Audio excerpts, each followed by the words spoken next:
Hello everyone, I'm Paris Fox, and I'd like to welcome you to 12 O'Clock High, a podcast on business leadership with Tom Fox, hosted by Richard Lummis. What makes a great leader? Is it genetic, or can you learn leadership skills? Join Tom Fox and Richard Lummis in this podcast, where they consider leadership from a wide variety of perspectives: academic, behavioral science, history, popular culture, the movies, and much more. You'll learn about specific tactics and strategies that you can bring to your own leadership toolkit. 12 O'Clock High is a production of the Compliance Podcast Network.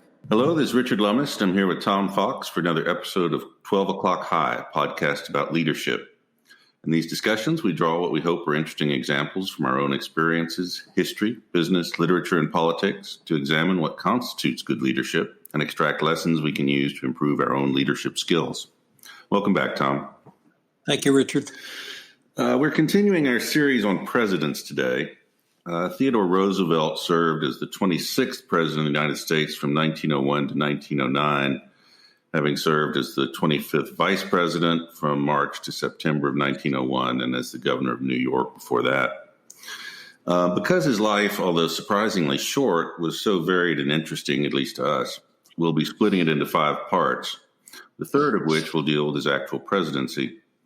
Today, we're going to talk about his early life from his birth in 1858 up until about 1887. Second part will deal with his political career up until the assassination of William McKinley in 1901. The third part will deal with his presidency from 1901 to 1909. Fourth will deal with his time with the Progressive Party until the election of 1912. And then the fifth and finally will deal with his later years. Tom, you want to tell us a little bit about his family background and early life? Sure. He was born into a very wealthy family in New York City in the mid-19th century. His father, he had a very well-heeled education, and that was one of the things that struck me about his very early life. He took science, philosophy, rhetoric, Latin, and Greek. He was a member of the Alpha Delta Phi Literary Society. He attended Harvard. He was a member of the Porcelain Club. He was editor of the Harvard Advocate. His father died when he was, I think, 18 or relatively young, and this seemed to have a fairly big impact upon him. But the other things that struck me about his very early life, Richard, were his parents and the well-known story of his asthma. He had a very bad case of debilitating asthma. He had poor health as a child. He experienced asthma attacks that he claimed or described as having the experience of being smothered to death. He was nevertheless energetic and very inquisitive. He had a lifelong interest in zoology that began probably because he couldn't really get out of the house. And so he studied a lot. His father had a great influence on him. His father had helped to found the Metropolitan Museum of Art, and his family was very well involved in New York society at that time. But early on, he became interested in certainly reading, but also writing. And while at Harvard, I think he began a systematic study of the role played by the United States Navy in World War II, and that led to ultimately publishing the Naval War of 2012, when I believe he was... The War of 1812. Yes, the Naval War of 2020. That's coming up next month, I think. Yes, next month. The Naval War of 1812. Not only did this really presage or foretell a couple of traits and leadership characteristics I want to go into in a little more detail of curiosity and lifelong learning, but also, Richard, it showed not only a commitment to in-depth study of a topic, but also sharing that commitment through book publishing. And that is a way to make your mark on a national or at least a wider stage, but also for today to position you as a subject matter expert. And that's one way to become an influencer early on in your career as a business professional, if you take a deep dive into a subject matter and then can publish on it. Malcolm Gladwell talks about studying for 10,000 hours as a rough number, or working or playing music, in the case of the Beatles, to leading to greatness. Well, I see sort of foreshadows of that in early Roosevelt. He also, and this I don't think really gets enough play, he had just terrible personal tragedy in his young life. He was married at age 22 to Alice Hathaway Lee, another New York City socialite. They had a daughter 2 years later, but his wife died 2 days after giving birth. And this left Roosevelt just distraught and led to some of not acting out, because I don't want to suggest that, but perhaps a depression that led him to the Dakotas that we'll talk about in a little bit. Also, he became a state assemblyman. Now, this was his early political career. This was somewhat unusual for a well-to-heel New Yorker in this time to go into the New York State Assembly. He began in 1882. He took on early on issues of corporate corruption, taking on Jay Gould, and these anti-corruption efforts propelled him to re-election, so that he sat in the New York State Assembly for the 1884 election. And so perhaps you could pick up from there. Well, there are a couple of other things that struck me about his early years. The story about how he basically made himself physically through effort and will is famous, and it really shows a lot about him, that he was that driven from an early age, that in order to overcome his asthma and his digestive problems, which I didn't realize he'd had until I read the recent biography, but he worked out for several hours a day, and at some point he was humiliated by some tough young kids, and so he took up boxing and boxed at Harvard as a lightweight. Although he did not win the championship, he fought well enough that it's still one of the defining parts of his career there. His eyesight also was horrible. I don't know how he read what he did, because he didn't know that he needed glasses until he was probably 14 or 15. And it came about because he was trying to shoot birds, and other people were able to shoot them, and he couldn't really see them. And so that's when he discovered that his eyesight was poor, and he wore glasses for the rest of his life, known as forays in the Dakotas, when we talk about him later. But anyway, there's just a lot about his youth that I didn't know that's quite interesting. As you mentioned, his wife died in 1884, his first wife, Alice. The other thing about that, his mother died the same day in the same house. He showed no interest in the daughter, baby Alice, for years. He wrote 2 valedictories to his wife, and he never spoke about her again. He never talked to Alice about her mother, and there's no mention of his first marriage in his autobiography. I'm not sure what to make of all that psychologically, but it's certainly striking. In the 1884 election, what was going on was Roosevelt had, he was in his third term as an assemblyman, and he was up for Speaker of the Assembly. The election was held in January, but one of the political bosses at the time, a man named Warner Miller, had promised it to another man and engineered Roosevelt's defeat. The governor at the time was Grover Cleveland, showing how incestuous politics was at the time. But so at the state Republican convention in Utica, New York, in April, so this is only 2 months after the death of his wife and mother, the real contest was between James Blaine, a senator from the state of Maine, versus the current president, Chester Arthur. And, of course, it would be humiliating for a sitting president not to be renominated by his party. But Roosevelt took the tack of supporting a third party, George Edmunds of Vermont, in part because Blaine had been instrumental in denying his father the post of collector of customs in New York City, and in part because Blaine had some improprieties in his past related to railroad bonds. And one thing about Roosevelt is he was not only personally incorruptible, but he was quite puritanical in his view of what was proper. Boss Miller supported Blaine, and Roosevelt, at the age of 25, and as a third-term assemblyman, through incredibly energetic politicking and maneuvering, won the delegate at large positions for the National Convention for himself and three of his colleagues, which eliminated Miller as party boss and automatically raised Edmunds as a serious contender for president. The National Convention in Chicago was held in June, and it was really dominated by what was regarded as the old guard of the Republican Party, who had prospered since the time of Lincoln under the spoils system, and corruption as a way of life, with bribes and federal jobs being traded for votes. Again, Roosevelt made some really interesting decisions.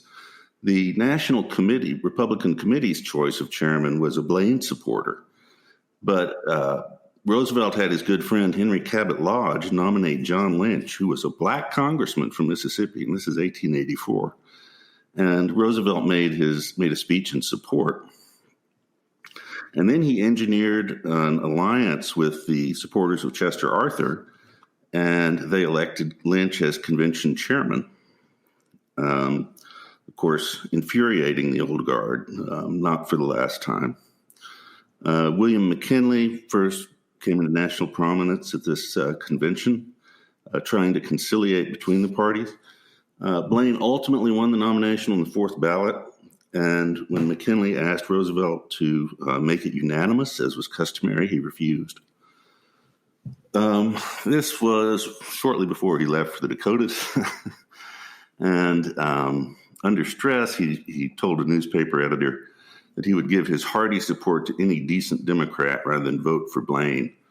But even on his way out to the Dakotas, he was stopped at St. Paul by another newspaperman, and he said that he had no personal objections to Blaine, and he would not bolt the Republican Party by any means. He and Lodge both took that stance, and it absolutely infuriated the reform wing of the Republican Party, but showed that Roosevelt was really willing to balance his principles with his pragmatism. He had a keen political sense of how far he could go in dragging the party his way. The story of his ranching in the Dakotas is one of those fascinating things that he went to a town called Little Missouri, which a year or so later became a ghost town. There's a Spaniard named the Marquis de Morris who was building a giant meat packing plant. And so he created this own town called Medora. On Roosevelt's initial trip, which was actually the year before in 1883, he'd invested $14,000 in cattle, which was not an insignificant part of his personal wealth. In 1884, he invested another $26,000 with two partners. This is also where he spent a lot of time hunting. He hunted buffalo, antelope, elk, deer, birds of all kinds, and grizzly bears. He got called forays by a bully in a bar who was shooting up the place. And the bully demanded that he buy drinks for everybody. So Roosevelt got up and knocked him down and kept hitting him every time he got up until he knocked him out. Excuse me. The other thing about this that struck me is how often he traveled. He kept going back and forth between the East and the Dakotas several times a year. He actually campaigned in support of Blaine against Grover Cleveland. And it looked like Blaine was going to win the election until famously a minister on the stand with him. So the Presbyterian minister with Blaine said that the rum, Romanism, and rebellion were the themes of the election, which cost Blaine the support of basically the Irish Catholics in New York, and he lost the state. The one remark almost certainly cost him the election. That was actually the best thing that could have happened to Roosevelt, because if Blaine had won, he would have probably rewarded Roosevelt with some position, would have tainted him forever with the corrupt reputation of Blaine. Of course, because Cleveland won, he was not going to have any government position, so he went back to Dakota. He returned to New York City before Christmas, and in 9 weeks wrote a 100,000-word book that was then published as Hunting Trips of a Ranchman. It was a huge commercial success. Then he went back to Dakota, built a house, bought more cattle. At this point, more than half of his inheritance was invested in the Dakotas. He got secretly engaged to a childhood friend, Edith Corral, in November, and stayed in New York for the social season, and then went back to Dakota. 3 men stole his boat and attempted to flee the area because a lynch mob was after them for horse stealing. He chased them for 12 days, over 300 miles, caught them, and delivered them to the sheriff. Just an incredible story. It was through ice-choked rivers, and he ended up having to stay awake for the last 48 hours or so, holding them at gunpoint to get them to the sheriff. And that was really a case of pride. The boat was worth about $30, but he was a deputy sheriff, and so he felt that it was incumbent on him to enforce the law. Just the same sort of bullheaded principle that he showed a lot of other times in his career, as we'll see. At the time, the cattle market was collapsing, and the sale of the cattle was unprofitable, and two of his partners left and moved back east. He went to London and married Edith there because it was still regarded as rather scandalous how quickly he was getting remarried after the death of his wife. And later that winter, it was called the Winter of the Blue Snow in Dakota, and he lost over 2/3 of his cattle to the weather. It was colder than anybody had ever seen. Other people lost everything.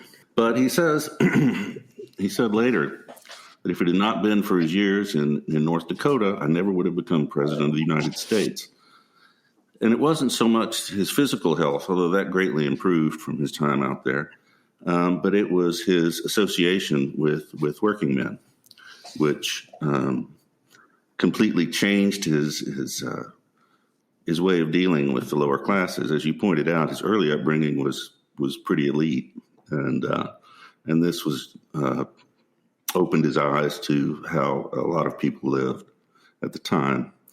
As a side effect, he got very interested in conservation because of the destruction of the environment in Dakota and the slaughter of the wildlife there, which he took active part in. And that also comes up a lot when we start talking about his presidency. So, Tom, interesting early life. What conclusions can we draw from this? Well, first of all, I've just a comment on where we are now in his life. And his life is as well known, I think, perhaps as any other president.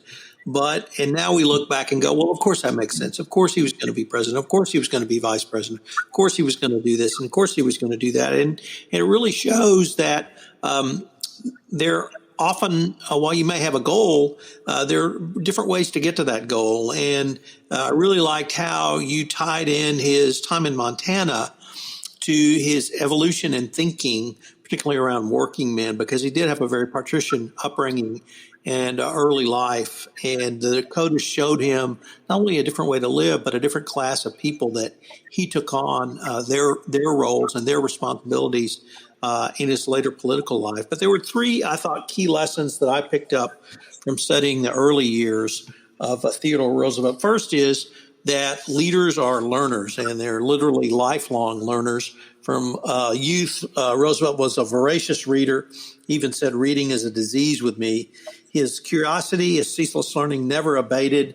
The book, the classroom, the formal education, those were only venues for learning. They produced many different educated and effective. So he got out in the field.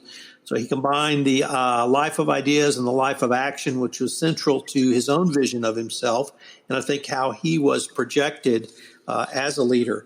The second thing was merit, that he clearly, and we'll see this with the people he promotes, but his vision was not that you were entitled to something, but that you earned the right. And he worked extraordinarily hard, that leaders are created, not born. And his life and work is an enduring answer to that question, I think. He believed leadership is an ongoing project of self-creation. And I think one of the key themes that you and I have explored throughout this podcast series is curiosity, ongoing learning, but incorporating those into your own leadership toolkit and in your own business toolkit. Roosevelt offered his life as a template for anyone seeking to recreate themselves as an effective leader. And then the third thing is, and once again, you really highlighted this, I think, talking about his academic career and his work in the Dakotas was hard work. He was one hard-working son of a gun. We're going to talk about this, I think, a little more at length. This is not, 2020. This is not 2000. This is not a law firm where everyone averages 3,000 billable hours a year. This is 1880s. And people just did not work as hard or as many hours. They perhaps worked as hard, but not as many hours and as intensely as they do now. And so he built his reputation, and that's why I really spent some time talking about his first book, the Naval War of 1812, won wide acclaim on both sides of the Atlantic. He began work on the book while he was a student at Harvard and continued thereafter. He brought this book writing project showed several of his strengths, including his dedication to research, collecting and analyzing data, firepower, ballistic logistics figures. He double-checked his calculations. He published the book, and it helped his standing with historians, admirals, and statesmen, as I mentioned, demonstrated him as a subject matter expert. On the subject of hard work himself, he said some really interesting things. Nothing in this world is worth having or worth doing unless it means effort, pain, and difficulty. I don't pity the man who does hard work worth doing. I admire him. I pity the creature that does not work at whatever end of the social scale he may regard himself as being. So Roosevelt himself believed in hard work.